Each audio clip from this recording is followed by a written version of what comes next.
que é sólido se desmancha no ar. Provavelmente você já ouviu falar essa frase em algum lugar, em algum contexto, seja nas redes sociais, seja em algum livro, porque é uma frase relativamente famosa. Porque ela expressa muito do sentimento, da sensação que a gente experimenta no nosso dia a dia. A gente vive numa sociedade na qual a incerteza, a insegurança, ela é permanente e constante. O tempo inteiro a gente percebe que as coisas, elas parecem estáveis, mas em algum momento vem uma crise, vem alguma instabilidade que faz com que aquilo que parecesse certo e seguro se desmanche na nossa frente. Seja pela crise de desemprego, seja pela fome, seja por guerras e conflitos mundo afora, o tempo inteiro a gente se depara com um mundo em constante mutação, instabilidade, enfim, em constante mudança. E o First Republic é a terceira grande instituição financeira norte-americana a decretar falência desde março deste ano. Todo esse contexto de crise, de instabilidade, de vulnerabilidade, gera o que a gente percebe cotidianamente de aumento nas doenças, aumento nas crises individuais que as pessoas expressam. O tempo inteiro a gente está vivendo no contexto de insegurança, que gera um conjunto de consequências importantes no cotidiano, alvo hoje de debates importantes na mídia, entre as pessoas, nas famílias. O processo de adoecimento mental, inclusive, passou a ser uma pauta importantíssima no nosso cotidiano, porque as pessoas estão cada vez mais adoecidas por viverem num mundo de tanta incerteza e tanta instabilidade. Essa é a marca do capitalismo. Vivemos numa sociedade capitalista, no qual a concorrência faz com que os indivíduos se confrontem o tempo inteiro no mercado, sem saber se a sua sobrevivência vai estar garantida no dia seguinte. Isso gera uma disputa permanente, isso gera um confronto permanente e as pessoas só conseguem lidar com isso, o que gera todo esse conjunto de coisas que a gente acabou de dizer. Esse momento de inflação preocupante ocorre ao mesmo tempo em que a taxa de desemprego está no maior nível desde o início da série histórica em 2012. Agora, crise é algo que a gente já sabe que a humanidade produz, outros momentos da história da humanidade vivenciou e apresentou crises. Então, por que agora essa crise ela traz toda essa consequência? Por que esse momento traz esse conjunto de incertezas maiores à vida dos indivíduos? Porque o capitalismo ele tem características muito específicas. E por que as coisas são assim? Por que nesse processo de desenvolvimento as coisas ganharam essa característica? Porque hoje a gente não pode dizer que a gente tem um problema de escassez, concorda? A gente vive no momento em que tem abundância de riqueza, seja de dinheiro, seja de coisas, né? Ou seja, a gente tem acesso a muitas coisas, mas ao mesmo tempo que a gente tem esse excesso de dinheiro, de riqueza, existe tanta falta para as pessoas. O que produziu isso na história da humanidade? Por que no passado a gente olha e não vê essa característica e hoje ela é a marca da nossa vida cotidiana? Essa pergunta ela é fundamental. E voltar à elaboração teórica que responda a essa pergunta é parte da nossa tarefa. E por isso a gente volta ao Marx. Por que Marx? Marx é um autor que se dedicou o tempo inteiro ao longo da sua trajetória intelectual a responder essa pergunta. Por que vivemos numa sociedade onde nós produzimos tanto, onde avançamos tanto tecnologicamente, a gente se expandiu, né, no mundo inteiro, hoje a humanidade ocupa todos os espaços do planeta Terra, conhecemos tanto cientificamente e ao mesmo tempo isso não está a serviço, né, do bem-estar coletivo, isso não está a serviço do conforto das pessoas que constroem essa sociedade. Então, o Marx ele dedicou a vida dele inteira a investigar quais são as principais características do capitalismo, essa forma de organização de sociedade que surgiu mais ou menos ali no século XVI, XVII e que veio se desenvolvendo e se aprofundando e se consolidando como forma de organização da sociedade humana nesse momento e que hoje, em pleno século XXI, ganhou uma força e uma profundidade como em nenhum outro momento a gente vivenciou. Então ele foi buscar as principais características dessa forma de organização de sociedade e entender o que ela tem de específico que faz com que essas características que eu apresentei, né, no início possa se desenvolver e ser da forma com que ela é hoje. E por que o Manifesto do Partido Comunista? Ela é a única obra do Marx? Não. É nela que está a explicação de todo o funcionamento da sociedade capitalista? Também não. Mas ela é um ponto de partida. Ela é um momento fundamental para a gente entender por que o Marx ele é um autor que a gente precisa levar a sério para entender esses problemas. Por que o Marx é diferente dos outros autores, tanto de sua época quanto os da contemporaneidade, né? Os que estão aí elaborando e tentando entender e falar sobre o capitalismo também. E por que hoje, em pleno século XXI, a gente precisa levar ele muito a sério, mesmo ele tendo escrito o manifesto lá no século XIX. O manifesto é uma peça-chave, tanto da elaboração do próprio Marx, do que aquilo que foi chamado posteriormente de marxismo e tradição marxista, porque nele está sintetizado todos os elementos chaves dessa elaboração teórica e dessa forma de compreender a sociedade que a gente vive.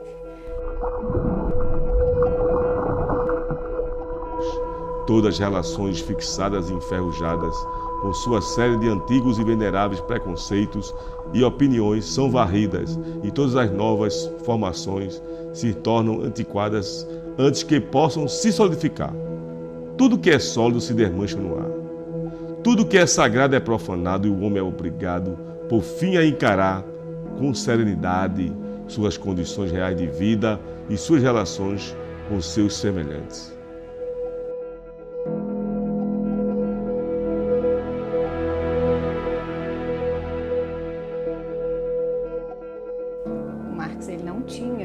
Desde sempre elaborado a sua grande teoria que levava à Revolução Comunista.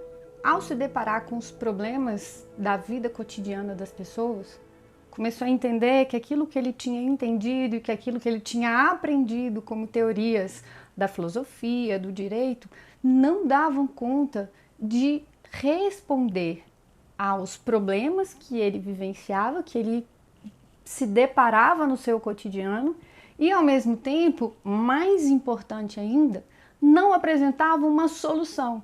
Então, ele precisou se perguntar concretamente ali no seu fazer, né, cotidiano, teórico, o porquê que as coisas se davam como elas se davam.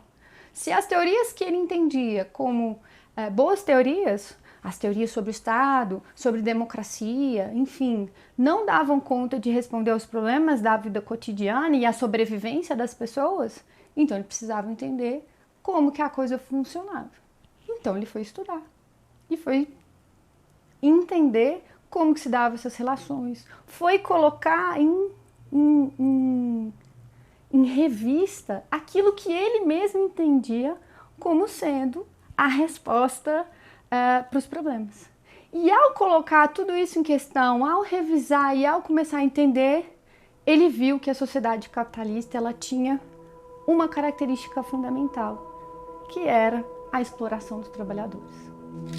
E essa chave, ela é importantíssima para toda a sua trajetória, quanto pensador e, ao mesmo tempo, como militante, como ativista no próprio movimento.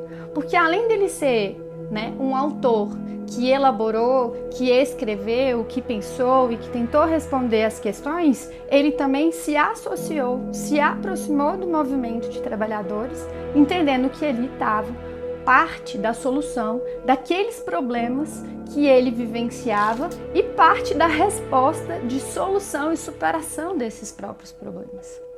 Então, ele põe a sua vida, toda em função de responder e entender o capitalismo, porque é uma tarefa que não se acaba num determinado momento, é uma vida inteira que ele dedica a responder essa pergunta e, ao mesmo tempo, a construir essa solução. Por quê? A vida daqueles trabalhadores era muito sinistra. Do mesmo jeito que hoje a gente vê fome, miséria, a gente vê todas essas mazelas, uma violência extrema no qual nós todos estamos submetidos, naquele momento também existia isso. Exatamente igual ao momento que a gente está vivendo agora? Não. Mas a base, né, assim, os elementos mais gerais são iguais. Por quê? Porque no século XIX, no século XX, no século XXI, a base de sustentação é a mesma. A gente vive na mesma forma de organização de sociedade. É capitalismo.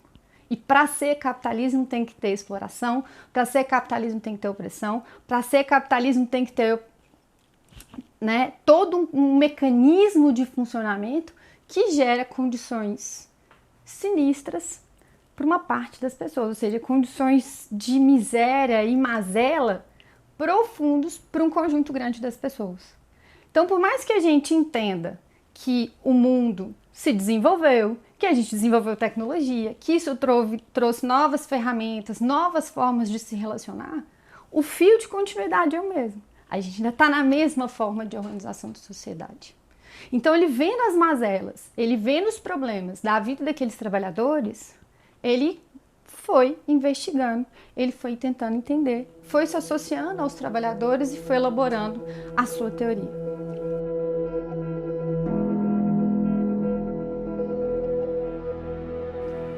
Ao compreender que a organização dos trabalhadores, a organização dos operários era a fonte, né, era a chave para a superação desses problemas, e ao se associar, né, a essa organização, ao ser parte da construção política dessas ferramentas, ele escreve o Manifesto do Partido Comunista.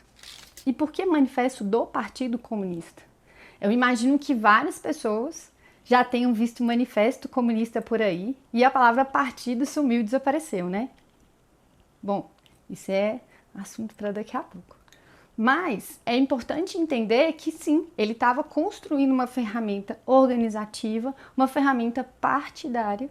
E esse manifesto que ficou tão famoso, ele foi escrito por uma organização. Que organização é essa para a qual Marx escreve um manifesto, para a qual Marx elabora essa obra? Bom, a Organização dos Trabalhadores não surgiu com Marx. A Organização dos Trabalhadores, no século XIX, surgiu a partir das necessidades daquelas pessoas. Vivendo uma vida de profunda mazela, miséria, de carência, em todos os sentidos, é algo terrível. E tentar melhorar as condições de vida é algo que é necessário.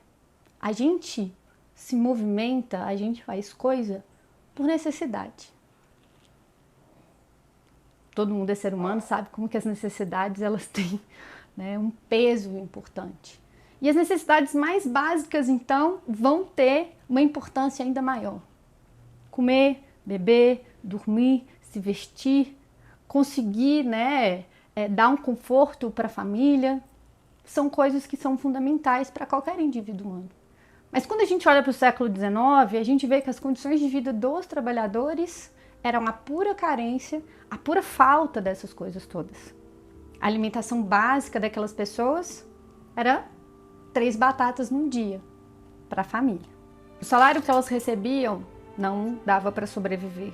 A moradia que elas tinham não dava para viver de forma confortável e adequada. As condições de trabalho no local de trabalho eram péssimas, era insalubre, era sujo, era escuro, ou seja, existia um conjunto de questões e situações que aquelas pessoas vivenciavam todos os dias. E ou elas se organizavam e lutavam para melhorar, né, aquelas condições nas quais elas estavam submetidas, ou as coisas continuariam sendo como eram. Então, reivindicar mudanças nas relações foi algo necessário, fundamental, para que os trabalhadores pudessem melhorar, para que pudessem prosperar, para que elas pudessem ter alguma alternativa para além de meramente sobreviver. Mas a gente está dizendo que nem a sobrevivência estava garantida. Então, organizações de trabalhadores começam a surgir. Primeiro como solidariedade. A gente começa ali, um se apoiando, um dando apoio, falta comida na casa de um, a gente se organizava ali e tentava resolver o problema. Uma mulher ficava viúva, perdia o marido e ele era, né, o chefe ali da casa e responsável pelo sustento. Então outros trabalhadores, outras famílias de trabalhadores se organizavam para ajudar aquela mulher.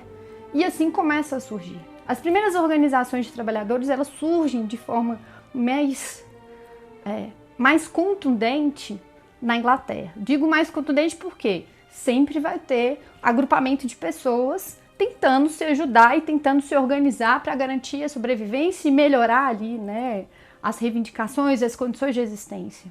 Mas de forma consciente, pensando de fato nessa disputa, a gente tem, né, na Inglaterra ali um momento importante no início do século XIX que a gente consegue perceber que isso vai ganhando uma nova cara.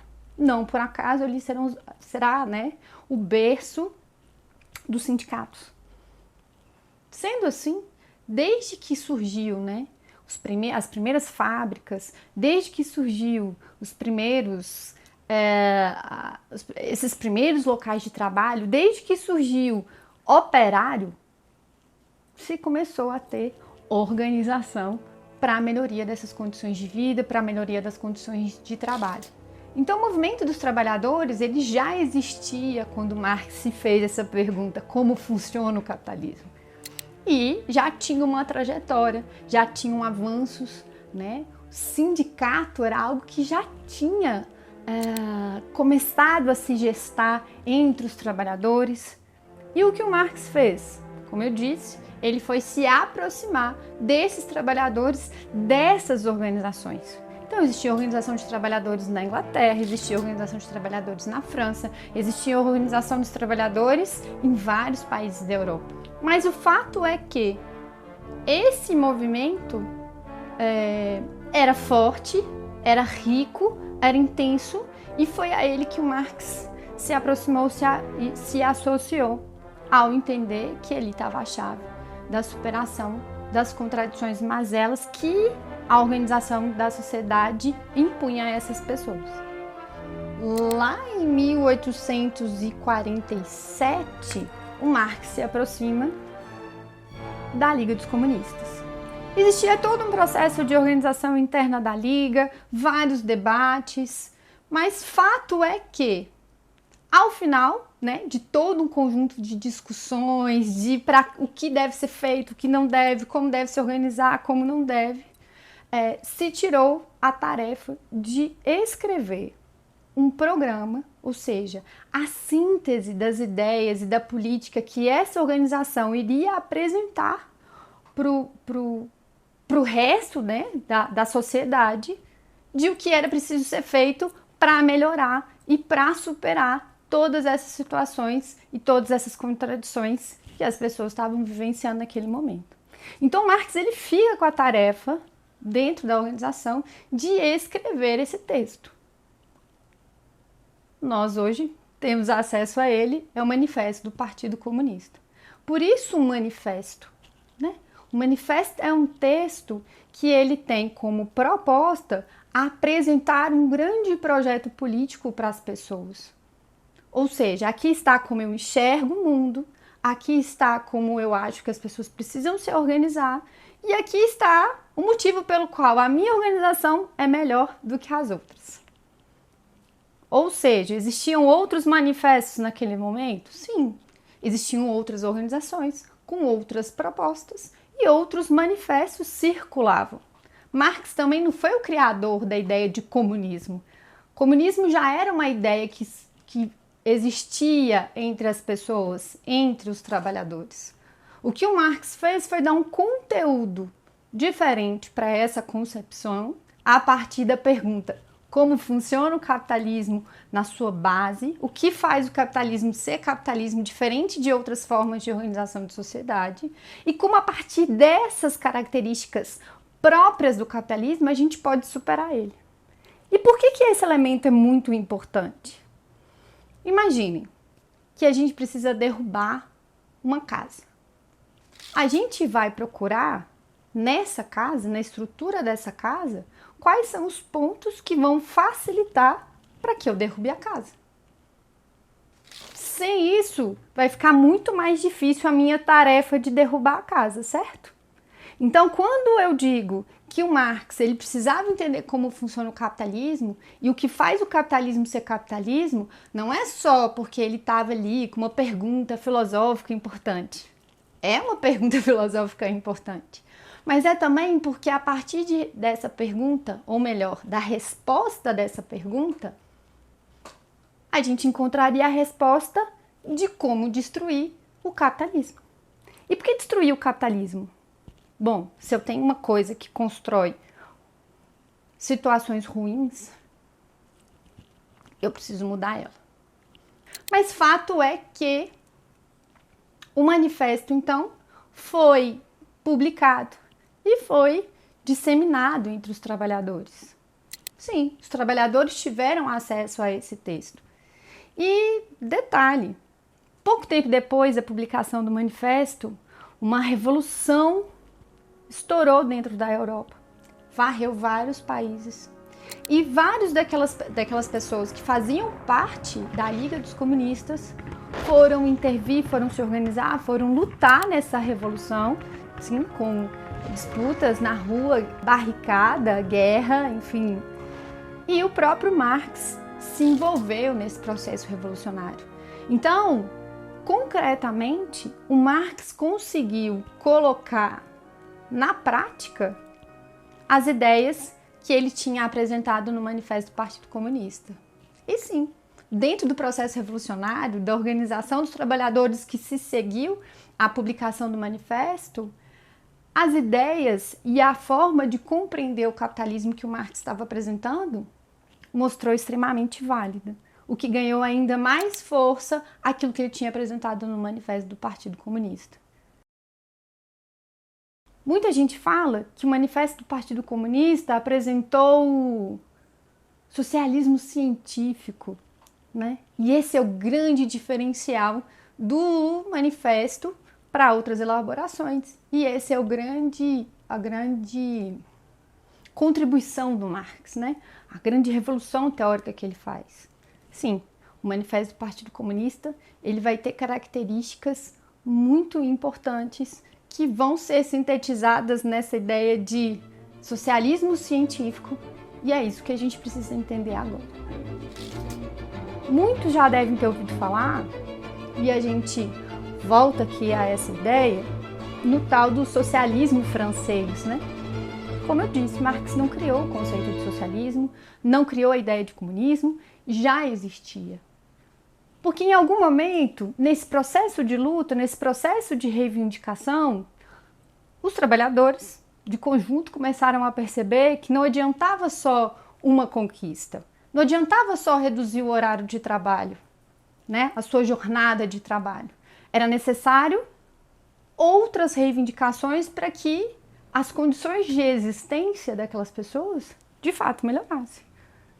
Mas esse embate começou a demonstrar o quê? Que a sociedade precisava mudar.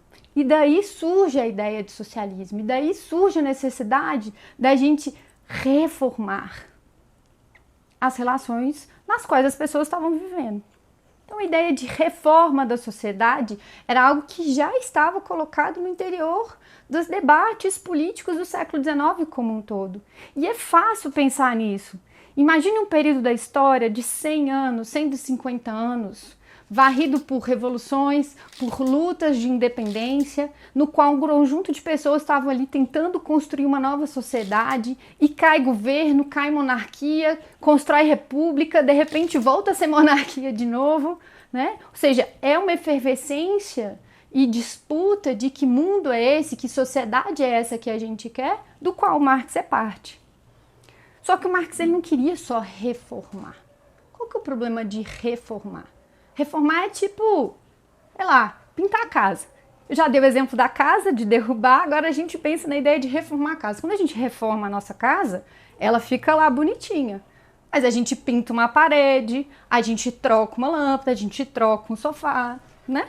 Mas a casa continua sendo aquela casa. Só que é esse o problema. Só manter a casa como ela estava resolveu o problema ou resolvia o problema? Não. E é dentro dessa discussão que o Marx vai se inserir e vai revolucionar a percepção e a compreensão da sociedade, a respeito da sociedade e como que a gente deveria compreender e intervir a partir desse entendimento. Duas coisas resultam deste fato. O comunismo já é reconhecido por todas as potências da Europa como uma potência em si. Um símbolo vermelho comunista. Já é hora de os comunistas publicarem abertamente, frente a todo mundo, suas ideias, seus objetivos, suas tendências e de contraporem a esta lenda infantil do fantasma do comunismo, o manifesto do próprio partido. Com este fim, comunistas de várias nacionalidades se reuniram em Londres e redigiram o seguinte manifesto, que será publicado em inglês, francês, alemão, italiano, flamengo e dinamarquês.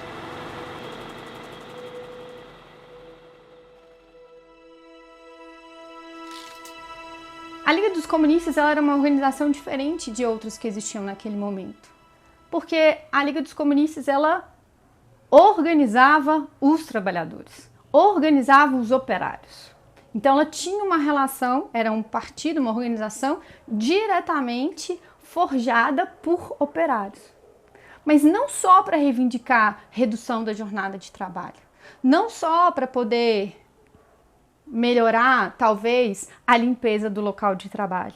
Eles queriam muito mais. Eles já estavam pensando em toda essa transformação da sociedade.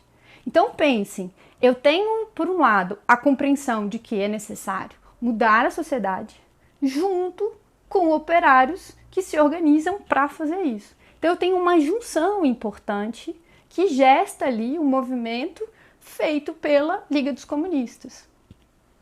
Só que ainda não era algo aberto para todo mundo, né? Não era algo que era exposto, não era algo que você via, né, uma atuação ampla dentro da sociedade francesa ou em outros lugares. Por quê? Nesse momento você não tem liberdade de organização. Então as pessoas, os trabalhadores, precisavam fazer isso de forma clandestina. Então a Liga dos Comunistas era uma organização clandestina, ou seja, que organizava operários, organizava trabalhadores, mas de forma que os governos não soubessem que esse movimento estava acontecendo. E o Marx, entendendo todas as características, percebeu que essa era a organização que melhor iria atender aquilo que ele já estava percebendo que deveria ser, já que ele já estava no processo de estudo, né? Ele já estava no processo de questionamento, ele já estava entendendo alguns elementos sobre a sociedade e viu que ali era o fruto e quis colaborar, quis construir junto com aqueles trabalhadores. E eram trabalhadores mesmo. Dentro da Liga tinha sapateiro, dentro da Liga tinha relojoeiro, dentro da Liga você tinha os operários que estavam ali trabalhando nas fábricas naquele momento. Então, isso começa a mostrar como que o Marx entendia de forma muito específica e como que ele já entendia a natureza do capitalismo. Porque o capitalismo, ele é uma organização de sociedade no qual essa diferença entre trabalhadores e proprietários cria toda a anatomia, cria toda a cara dessa sociedade. Essa vai ser a natureza, né?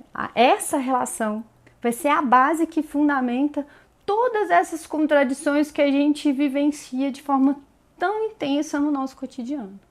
Esse vai ser o grande segredo revelado. Então, por que a natureza do movimento precisava ser a organização dos operários, dos trabalhadores?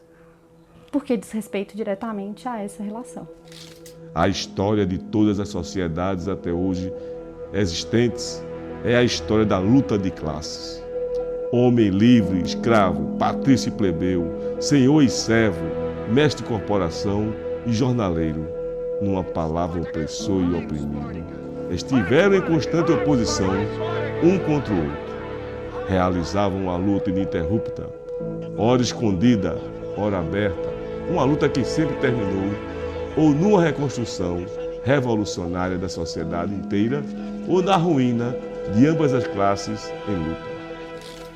Se a relação entre trabalhador e patrão, trabalhador e proprietário é a relação de base do capitalismo, então a gente pode dizer que a história da humanidade, até os nossos dias, é a história da luta de classes? É sobre isso que a gente está falando? Sim, é sobre isso. E é muito sobre isso.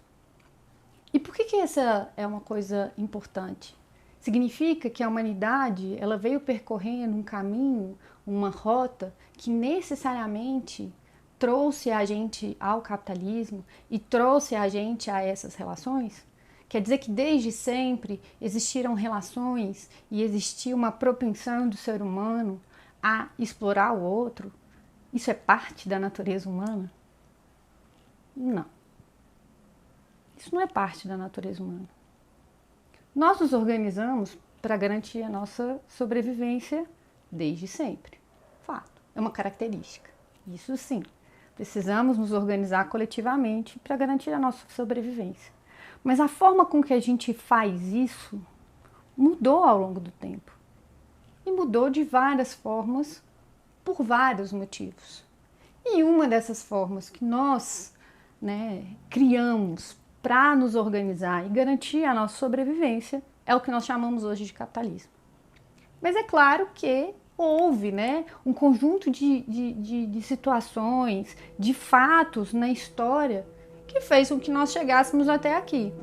O caminho foi cheio de voltas, de curvas, foi, voltou, pegou atalho. Cada comunidade teve a sua trajetória.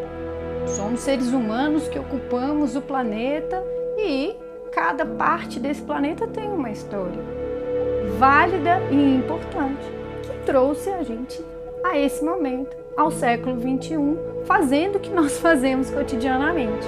Trabalhar, pagar conta, se divertir da forma com que a gente faz hoje.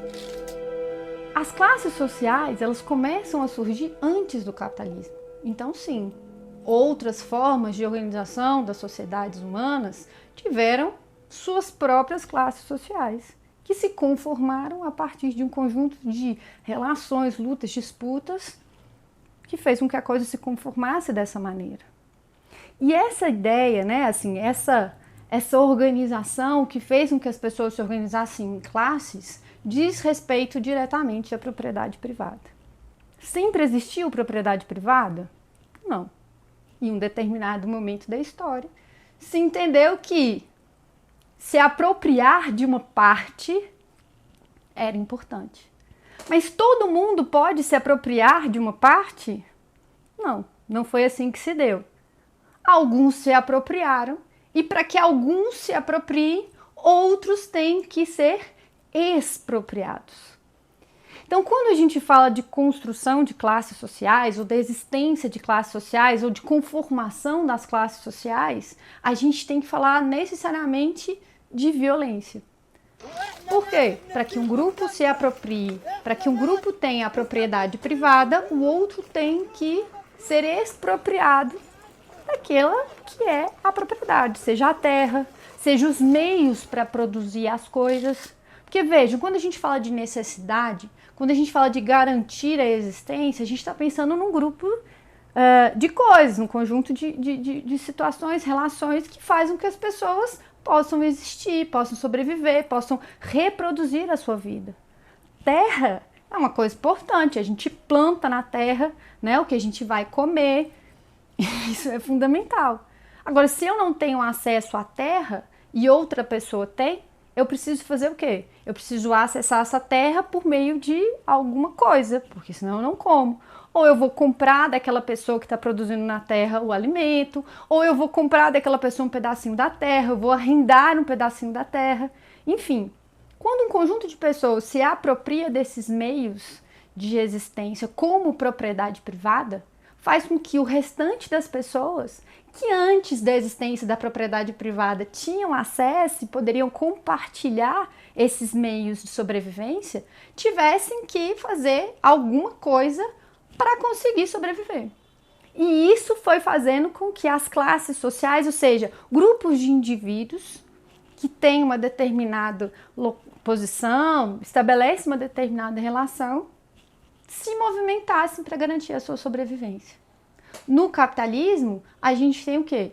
Nós temos os grandes capitalistas que são proprietários dos meios de produção, ou seja, da terra, da grande indústria, ou seja, dos mecanismos, dos meios que nós temos para produzir essas coisas que garantem a nossa existência, o nosso conforto, enfim, né? A nossa vida na sociedade.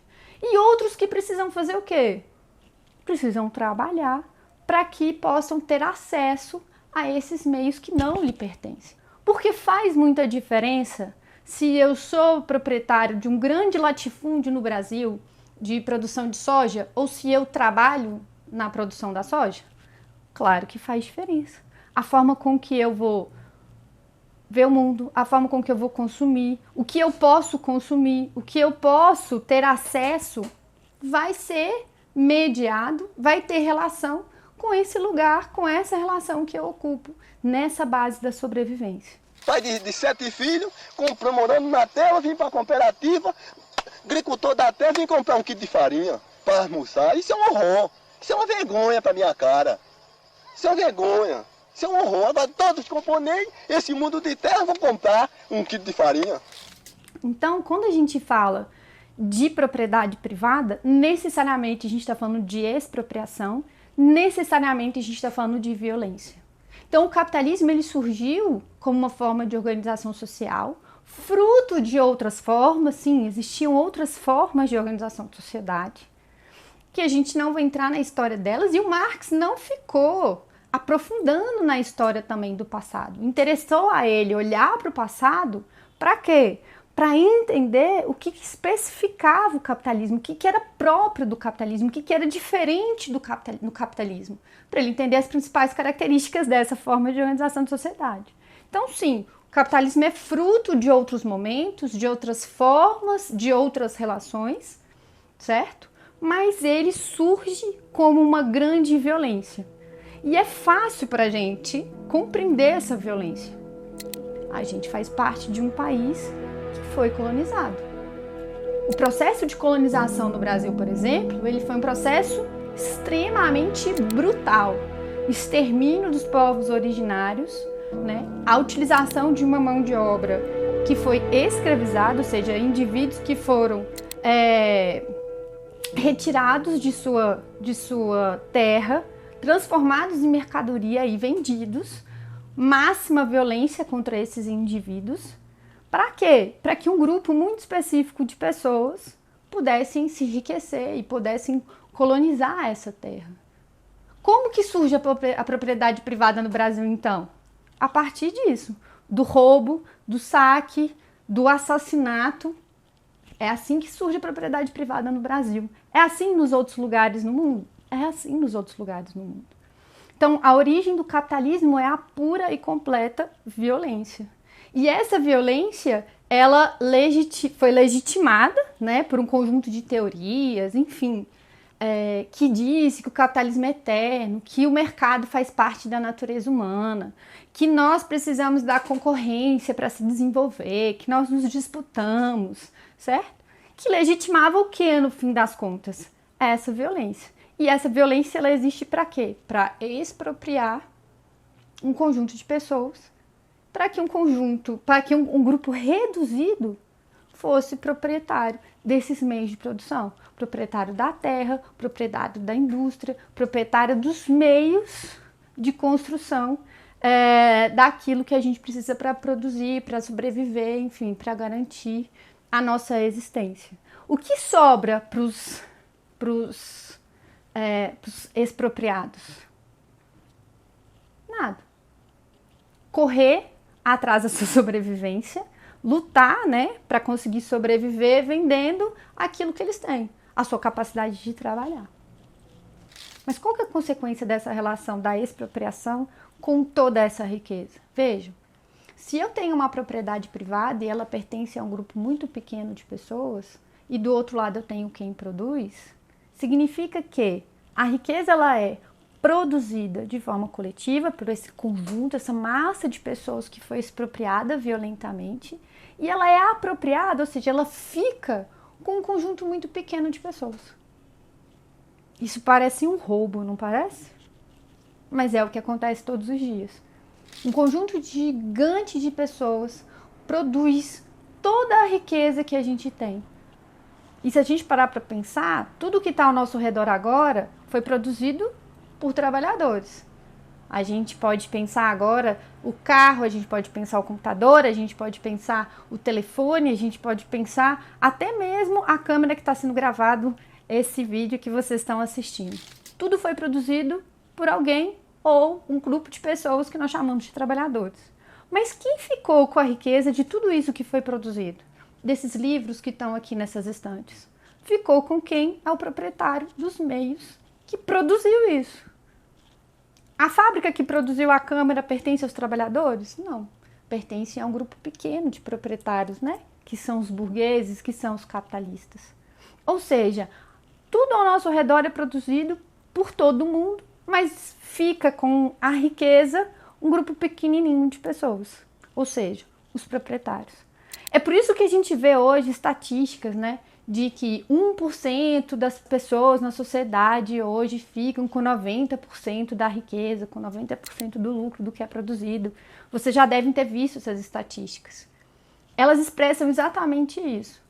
Ou seja, essa separação entre propriedade privada e produção coletiva, que surgiu da violência, da expropriação e não no mérito do esforço, do trabalho de ninguém, gera pobreza, gera miséria, gera opressão, né? Gera um conjunto de relações que explica e que faz a gente entender por que a nossa vida é essa mazela permanente. Por que a instabilidade e a crise são a tônica da sociedade capitalista. Um fantasma ronda a Europa, o fantasma do comunismo. Todas as potências da velha Europa fizeram uma aliança sagrada para exorcizá-lo. O Papa e o czar Metternich e Guizot, os radicais franceses e os policiais alemães. Qual partido na oposição não foi difamado como um comunista por seus adversários no poder? O que comunismo tem a ver com essa história toda que a gente está debatendo? Por que é manifesto do Partido Comunista? E por que tem um fantasma que ronda a nossa sociedade? Bom, se eu tenho uma forma de organização de sociedade que se funda e se faz e se reproduz todos os dias a partir dessas relações, então, para que a gente possa melhorar, para que a gente possa resolver, para que a gente possa mudar esse conjunto de situações que nós compreendemos que não está bom e que, muito pelo contrário, faz muito mal ao conjunto, né, ao coletivo das pessoas, então a gente precisa mudar. Quando a gente fala de transformação da sociedade, a gente está dizendo do quê? De pegar essa base que constitui a nossa sociedade, essas características próprias que são justamente o segredo para que o caos se estabeleça e nós mudamos. É possível? É muito possível.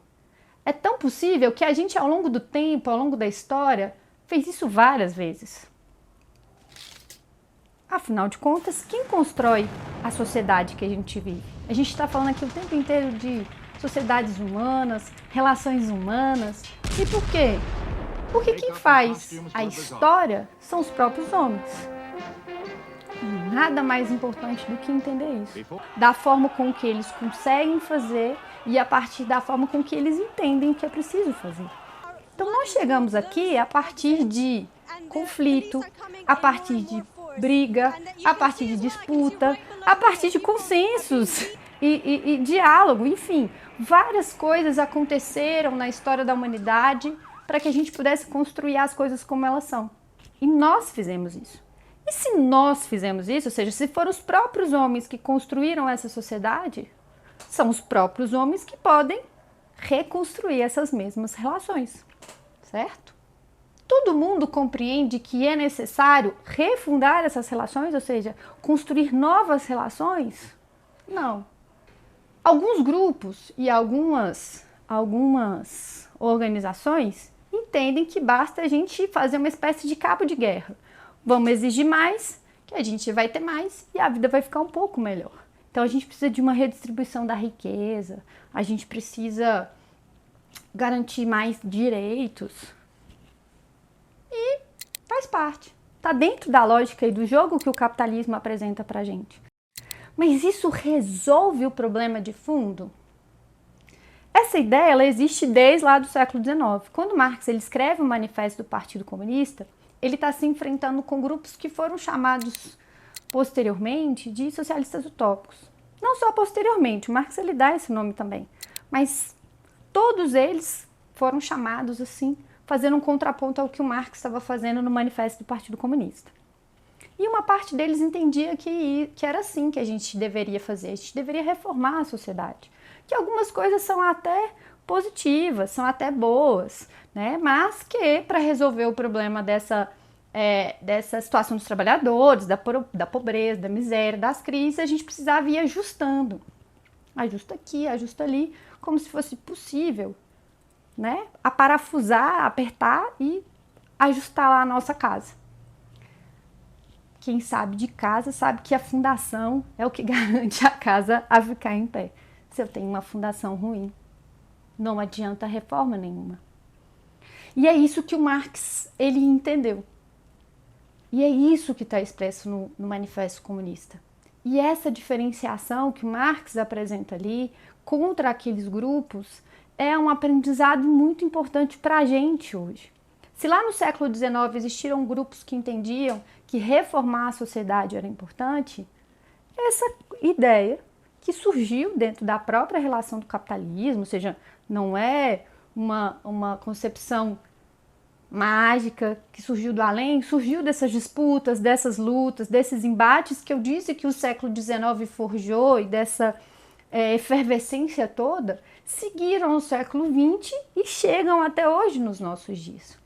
Então nós hoje vemos grupos, pessoas, partidos, né, que compreendem, que defendem, que disputam essa ideia na sociedade, dizendo que é possível reformar o capitalismo. Alckmin, você será recebido como um velho companheiro dentro do nosso querido Partido dos Trabalhadores. Mas a exploração, que é fruto exatamente dessa relação do produção coletiva, apropriação individual, continua existindo. O trabalhador ele continua sendo explorado, ele continua sendo roubado em todo o seu esforço, em toda a sua produção, ele continua sendo oprimido em todas as múltiplas opressões que existem no interior da sociedade, que são aguçadas e aprofundadas justamente por essa expropriação da riqueza cotidiana, né, desse roubo cotidiano. E por mais que exista um pouco mais de conforto, a vida vai continuar sendo essa. Então, se por um lado não é possível fazer com que a sociedade se reorganize e se reforme, e que alguns pontos se ajustem, que uma política seja feita e que melhore um pouco naquele momento a vida dos trabalhadores, porque isso não muda a situação global, nem por outro, a gente vai deixar a casa torta como ela está e ver se um dia ela cai ou não e confia, né, que ela vai ficar lá permanecendo para sempre. Ou seja, não é possível acreditar que o mercado ele vá regular as coisas e que em algum momento as coisas elas se ajeitam, porque eu vou me esforçar muito, porque a minha família vai ter um empreendimento muito interessante e aí nós vamos conseguir, ou porque eu virei um expert na bolsa de valores e vou ali comprar e vender ações, porque milagrosamente eu vou resolver os problemas da minha vida. Esse é o motivo pelo qual o Marx entende que a gente precisa transformar e que a gente precisa reformular, revolucionar as nossas relações. E por que o trabalhador é a chave dessa história toda? Se é o trabalhador que produz toda a riqueza, mas ele não fica com toda a riqueza, fica com outro, o que acontece se o trabalhador decidir que toda a riqueza vai ficar com ele e vai estar a serviço de melhorar a sua vida? Para que ele tenha saúde, para que ele tenha educação, para que ele tenha moradia, para que ele tenha transporte, para que ele tenha cultura, para que ele tenha lazer. Isso parece absurdo? Num primeiro momento pode até ser. Afinal de contas, contaram pra gente que a sociedade capitalista é assim, ela desrespeita a natureza humana, o ser humano é egoísta. Mas vejam, a gente já disse que os homens construíram a sua própria história. A gente já disse que várias formas de organização de sociedade já existiram. A gente disse que essa forma de sociedade foi forjada na violência, na expropriação, no extermínio de povos, mundo afora. Por que então os trabalhadores não podem eles mesmos se apropriarem da riqueza que eles produzem? Essa é a grande sacada. O Marx entendeu exatamente isso. Se são os trabalhadores, os produtores de toda a riqueza, que toda essa riqueza, então, seja colocada na mão dos trabalhadores, para que ela de fato garanta a existência, a vida e tudo o que as pessoas precisam. Mas para que isso aconteça, uma coisa tem que acabar: a propriedade privada. Se foi a propriedade privada o motor, né, que fez com que toda essa expropriação, mazela, fosse se constituindo, se desenvolvendo, se formando, enfim. E a gente chegou onde a gente chegou, então a gente precisa colocar fim na propriedade privada. Então, a expropriação dos grandes, dos burgueses, dos capitalistas é parte fundamental. E só quem pode fazer isso é quem de fato produz, é quem de fato faz, é quem de fato gera riqueza, que são os trabalhadores. Então essa contradição posta pelo próprio capitalismo, que faz o capitalismo ser o que ele é o que vai fazer com que ele possa efetivamente ser destruído. Quando Marx disse lá no Manifesto do Partido Comunista que os trabalhadores são os coveiros do capitalismo, né? Os capitalistas, a burguesia forjou os seus próprios coveiros, era sobre isso que ele estava falando. Os trabalhadores, eles têm a capacidade, eles têm a possibilidade de revolucionar a sociedade. E é por isso que ele entendeu e que ele buscou se associar e se organizar de forma tão próxima, então, junto com os trabalhadores. É por isso que ele entendeu que não adiantava ter uma teoria toda acabada, filosófica, de entendimento do capitalismo, se isso não tivesse junto, a serviço e feita para os trabalhadores. Então, quando a gente fala do fantasma do comunismo, a gente está querendo dizer o quê? Essa forma de organização de sociedade, ela forja a sua própria morte. Então, mesmo que a gente ache que o comunismo ele não é mais uma alternativa, o próprio movimento de desenvolvimento e questionamento do capitalismo é ali o fogo que anima esse comunismo, é o fogo que dá vida a essa organização. Porque não é possível aceitar as coisas como elas são. Não é possível achar que está tudo bem, está tudo normal.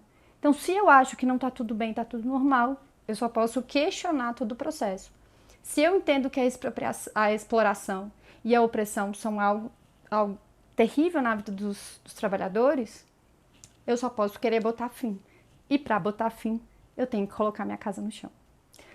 Mas isso significa que basta esperar que o próprio processo de desenvolvimento do capitalismo e as suas contradições vão fazer o capitalismo desmoronar, ruir e, consequentemente, a casa vai poder ser reconstruída? Claro que não. Sem movimento organizado dos trabalhadores, intencionado, ou seja, direcionado para a derrubada do capitalismo e reconstrução do capitalismo, o movimento não vai acontecer. Essa transformação ela não vai se efetivar na realidade. Por isso o manifesto ele é tão importante. Ele cumpre qual papel na realidade? Explicar para as pessoas que elas têm essa capacidade, que elas têm esse poder, que elas podem fazer essa transformação. Mas vejam, muitos já devem ter visto e já devem ter tratado essa obra como Manifesto Comunista, e a palavra partido sumiu e desapareceu. Como eu disse, existe a combinação de dois elementos que se fundem e se mesclam dentro da elaboração do Marx, a organização dos trabalhadores mais a teoria do socialismo, criando uma nova coisa, criando uma nova interpretação e uma nova proposta para a realidade. Mas falar de partido é um negócio meio complexo, né? Muitos já fizeram, já falaram, já tentaram e desapareceram. Ou não deram certo. Ou, no fim ao cabo, acabaram por trair toda uma esperança, expectativa de transformação e melhoria da vida. E por isso, transformar o Manifesto Comunista em apenas um livro, mais uma obra, mais uma ideia, dentre muitas, mais confortável. Mas existe um problema em transformar tudo isso em apenas uma ideia, uma vontade, algo que a gente pode consultar de vez em quando. É que a nossa parede vai continuar torta. A parede está torta não porque as vontades das pessoas assim o querem ou contra a vontade das pessoas. A parede está torta porque ela é torta. Então, voltar e entender que é necessário se organizar conscientemente, fazendo um coletivo, um partido, para transformar a sociedade, é muito fundamental. E essa ideia a gente precisa resgatá-la e colocá-la em prática, trazendo toda a força do manifesto do Partido Comunista, que o Marx escreveu lá no século XIX, para os dias de hoje. Para que a gente possa superar o caos, para que a gente possa conseguir fazer com que a nossa expectativa de futuro guarde ainda uma esperança, é preciso se organizar e construir esse caminho, destruindo o capitalismo e construindo de fato uma sociedade no qual os trabalhadores, homens, mulheres, LGBTs, negros e negras possam de fato se sentir livres e possam exercer a sua máxima potencialidade. Qual que é o problema do capitalismo? Ele não permite isso. E aí? A gente vai querer continuar vivendo na casa com a parede torta ou a gente vai querer jogar a casa abaixo e reconstruir o novo? Que as classes dominantes tremam diante da ideia de uma revolução comunista. Os proletários não têm nada a perder, exceto as correntes que o prendem. Eles têm o mundo a ganhar. Proletários de todos os países, univos!